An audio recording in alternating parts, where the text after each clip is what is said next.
Right, moving on to another issue now, and in a country with an unemployment rate of over 32%, the informal sector is a lifeline to countless families who actually lack formal employment and the following devastating effects of an economy that has really been struggling to get up and running. Now, a few weeks ago, we saw the devastating effects not only of COVID-19, but also of some unrest activity that took place in the country, and we have had to see more and more people as a result of one or both or many other factors having to opt to join the informal sector as a means of survival, with the sector providing livelihoods and employment to roughly 2.5 million workers. In fact, an estimated 17% of South Africa's total employment is through the informal economy, or the so-called Township economy, and its contribution to GDP is steadily growing.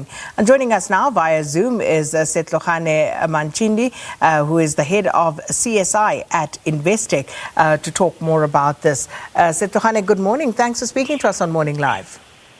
Good morning, Sakina, and thanks for having us on Morning Live. So perhaps worthwhile by just starting with a definition on the township economy. What exactly are we talking about? Well, Sakina, really the township economy in essence refers to the many enterprises based in townships created and fully operated in most instances by township dwellers themselves, delivering much needed but paid for services and products. For example, parlor shops, rented rooms, hair salons, car wash facilities. The list is just so endless. But that's really the township economy, and money exchange in hand on a daily basis at hourly rate. And the township economy is very important to South Africa's recovery. Very, very important. So to that point, in terms of just how important it is to South Africa's economic recovery, how exactly is this economy positioned to play that vital role? Because the economy has been struggling, and it would seem that as though various efforts to get it going optimally have fallen short. So speak to us about exactly how the township economy can facilitate this. But, I think let's think through it. Because of the extended presence of COVID-19 and its associated restrictions that have led to many job losses, which in the main represent the economic exclusion of many and negatively impacting on the livelihood and the survival of many individuals and families. Now, the township economy provides a possible solution to this crisis, as it presents a platform for many of those who may have lost their jobs to re-enter the economy by looking for opportunities that they initially just keep them above the breadline. But if all goes well for them, it could do much more than just survival for them and others who they may employ or even do business with in the long run. And looking, Setlogane, at how business has been conducted, we look at, for example, the xenophobic attacks that we've seen in townships. And many people are of the view that perhaps government policy should make provision for some sort of protection of sectors of the economy, specifically the township economy, given that it is, as you rightly point out, low-hanging fruit, as it will. So what's your view on that?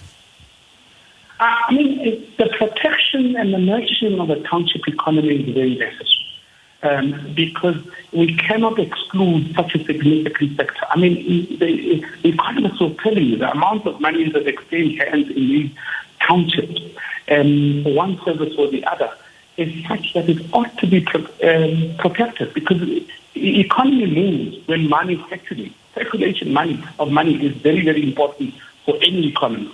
And to the extent to which people in the townships continue to deliver the kind of services that they deliver for many in the way that they do and are paid for, it's a very, very important piece to be protected all the time.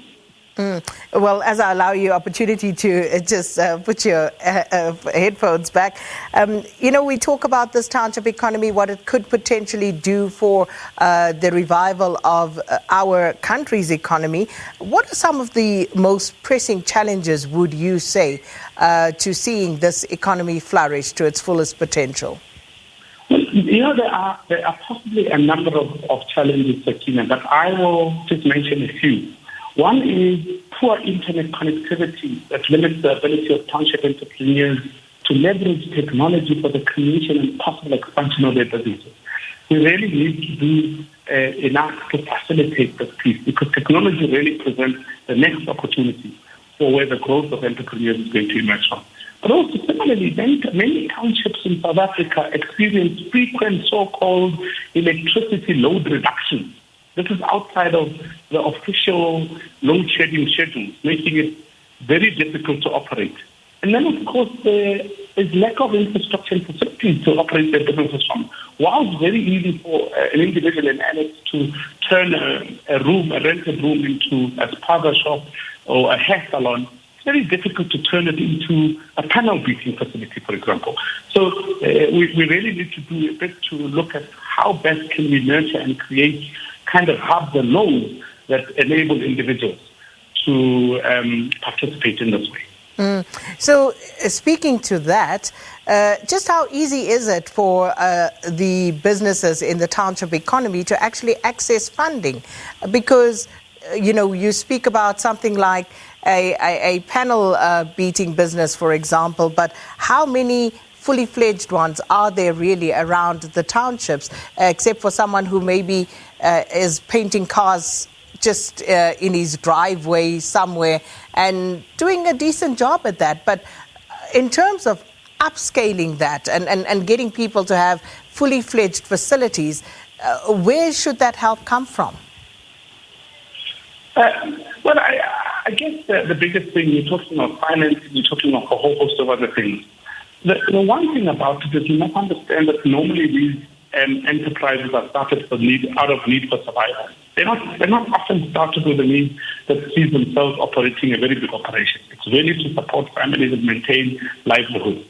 The most important thing is for us to work with each of these entrepreneurs to actually understand the potential and the possibility of graduating beyond townships to bigger places, and perhaps working with entities to get them finance ready. When you speak to financiers, be it business partners or any of these who finance and emerging entrepreneurs, they tell you it's not the lack of funds that's the issue. It is the readiness of businesses to receive the finances that's a problem. And we ought to find means and ways of saying to individuals, come together as cooperatives, come together as people who can work together, but be put through programs that really help you structure your businesses that you can fully take advantage of opportunities that exist. And just finally, to that point, what is it that is currently being done, and what more can be done by corporates to essentially assist these entrepreneurs in the township so that they can actually scale up their businesses? I guess, again, there are a number of things that we can do as corporates. The first one is acknowledge that entrepreneurship is a journey. And corporates ought to support programs that stimulate entrepreneurial thinking and innovation among school-going children, so as to kickstart their entrepreneurial journey much earlier on. The challenge in South African context is that we educate people only to become job seekers as opposed to job creators. And that stifles, in my view, their entrepreneurship appetite later in life. It's very necessary for corporate sector to support initiatives that challenges really and introduces entrepreneurship in a child's life much earlier on. Secondly, as I said, the business are often started out of survival purposes with very little know-how. So it's very important that businesses support initiatives like the one that Investec supports, which is Startup School, aimed at better skilling and equipping entrepreneurs to build solid businesses and possibly even graduate again from only serving the township to serving the country, and who knows, possibly serving the world. Thirdly, we must also encourage exposure and mentorship opportunities that help aspiring entrepreneurs see what a series of initial failures, coupled with perseverance, dedication, and hard work, did for many who today we consider to be seasoned entrepreneurs. Now, I can't help but think of Investec former CEO Stephen Cotter, an entrepreneur in his own right. When given any opportunity to engage with young people who are hungry for success, I can imagine him saying, it doesn't matter how difficult it may be, just put your head down and keep backing. And that's important to hear from the people that we aspire to become like as entrepreneurs. And then, of course, as I said, it's important to support programs such as Investec supported finance readiness program, aimed at helping emerging entrepreneurs structure and build their businesses in such a way that they become attractive to possible financiers and investors. It's important. Well, unfortunately out of time, but such an important conversation.